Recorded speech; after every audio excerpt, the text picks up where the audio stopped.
ఏంటి ఇప్పుడు సమస్య ఏంటి? గ్రూప్ 1 జరుగుతుందని మీరు అనుకుంటున్నారా? గ్రూప్ 1లో సమస్య అంటే 1:100 రేషియోలో మెయిన్స్కి క్యాండిడేట్స్ని సెలెక్ట్ చేయాలనేది మా మేజర్ డిమాండ్ అండి. సో దానికి కాకపోతే ఇప్పుడు ఏంటంటే ఆల్రెడీ 1:50 రేషియోలో మెయిన్స్కి క్యాండిడేట్స్ లిస్ట్ అనేది సెలెక్ట్ చేసేసారు. బట్ స్టిల్ ఆల్రెడీ ఇప్పటికి గ్రూప్ 1 ప్రిలిమ్స్ మేము రాయడం థర్డ్ టైమ్. ప్రీవియస్గా 2 times రాసి క్వాలిఫై అయిన వాళ్ళు అన్ఫార్చునేట్లీ థర్డ్ టైం అవ్వలేదు. సో మీరు ఇప్పుడు 1:100 తీస్తే ఆ రేషియోలో ఖచ్చితంగా సీరియస్ ఆస్పిరెంట్స్ అనే వాళ్ళు సెలెక్ట్ అవుతారు. కాబట్టి మేము గవర్నమెంట్ని అడిగేది ఒక ఆపర్చునిటీ ఇవ్వమని అడుగుతున్నాం, అంతే తప్ప మేము జాబ్ ఇవ్వమని అడగట్లేదు. జస్ట్ ఇప్పుడు ఇన్ని సంవత్సరాలు కేవలం గ్రూప్ 1 కోసం కూర్చున్న వాళ్ళు చాలామంది ఉన్నారు. అట్లాంటి వాళ్ళు చాలామంది సెలెక్ట్ కాలేకపోయినారు ఫర్ సమ్ రీజన్స్. సో ఇప్పుడు ఒకవేళ 1:100 తీస్తే వాళ్ళందరూ వస్తారు, వాళ్ళందరికీ మీరు ఒక ఆపర్చునిటీ ఇచ్చి న్యాయం చేసిన వాళ్ళు అవుతుంది కాబట్టి గవర్నమెంట్. ఎందుకంటే లాస్ట్ 2 times క్యాన్సిల్ అవ్వడానికి కారణం ఖచ్చితంగా గవర్నమెంటే. సరే గవర్నమెంట్లో ఏ పార్టీ ఉంది అనేది పక్కన పెడితే ఖచ్చితంగా గవర్నమెంట్ వల్లనే నష్టపోయినారు కాబట్టి అదే గవర్నమెంట్ ఆ నష్టాన్ని పూడ్చవలసిందని మేము కోరుతున్నాం అంతే.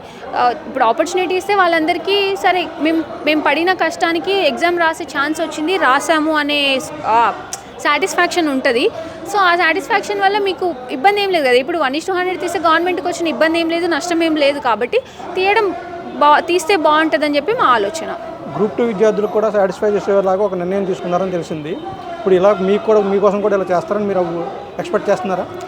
ఇప్పుడు గ్రూప్ 2 and 3 విషయంలో సాటిస్ఫాక్షన్ అంటే కొంచెం రిలీఫ్ దొరికింది అంతే. గవర్నమెంట్ సైడ్ నుంచి మాకు ఒక స్టేట్మెంట్ ఏంటంటే పోస్ట్పోన్ చేస్తున్నాం డిసెంబర్కి అనే స్టేట్మెంట్ వచ్చింది కాబట్టి దానివల్ల కొంచెం రిలీఫ్ అంతే. కానీ కంప్లీట్గా డిమాండ్ ఫుల్ఫిల్ చేయలేదు గవర్నమెంట్.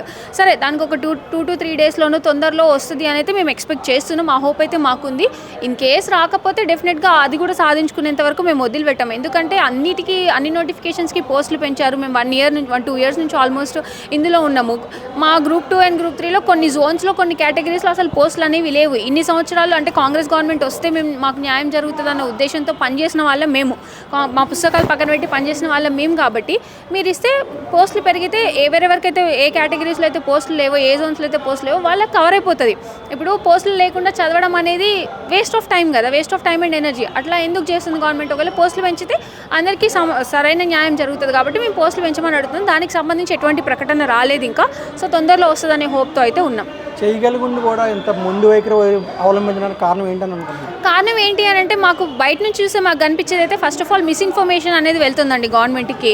అండ్ గవర్నమెంట్లో ఉన్న పెద్దలు మా మీద ఫోకస్ చేయకపోవడము మేజర్ రీజన్. ఈ 2 major reasons వల్లనే ఇంత డిలే జరిగింది, ఇంత మొండిగా బిహేవ్ చేసింది అనేది అనిపిస్తుంది.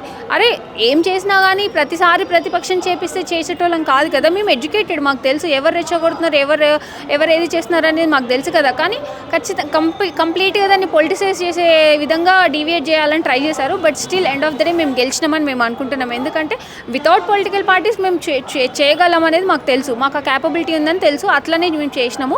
అది చూసే గవర్నమెంట్ కొంచెం రెస్పాండ్ అయింది.